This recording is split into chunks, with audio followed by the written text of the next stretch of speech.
గంగాధర నియోజకవర్గంలో జరుగుతున్నటువంటి అక్రమ క్వారీలు, అక్రమ గ్రావెల్లు తమిళనాడుకు తరలించిపోతా ఉంటే ఆడ ఉన్నటువంటి పంచాయతీ గ్రామ పంచాయతీలకి కోట్లాది రూపాయలు ఖర్చులు జరుగుతున్నా అది ఏమి పట్టనట్టు జిల్లా కలెక్టర్ గారు సంబంధిత అధికారులు నేను వేసాలు ఎవరిలో వాళ్ళ తీవ్రంగా ఖండిస్తున్నాం.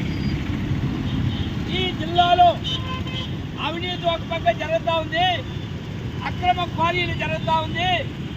చర్యలు తీసుకోండి సార్ అని అనేక సార్లు భారత కమ్యూనిస్ట్ పార్టీగా పాల సముద్రానికి వెళ్ళి గంగాధర్ నియోజకవర్గానికి వెళ్ళి క్వారీలను సందర్శించి అనేక విషయాల్ని అధికారులు దృష్టి చేస్తే అధికారులు పట్టించుకోకపోవడం దురదృష్టకరం, బాధాకరమనేసి కూడా సిపిఐగా నేను సూటిగా అధికారులు ప్రశ్నిస్తున్నాం.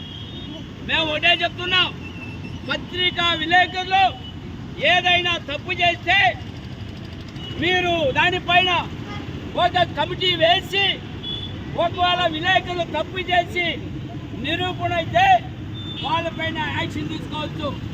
మీరు పెన్ను ఉంది, పేపర్ ఉంది, మీరు రాసి వాళ్ళని సస్పెండ్ చేయొచ్చు, లేకుంటే పోలీస్ కేసు కూడా పెట్టవచ్చు. కానీ మీరు మీడియా ద్వారా ఈ జిల్లాకు రాజు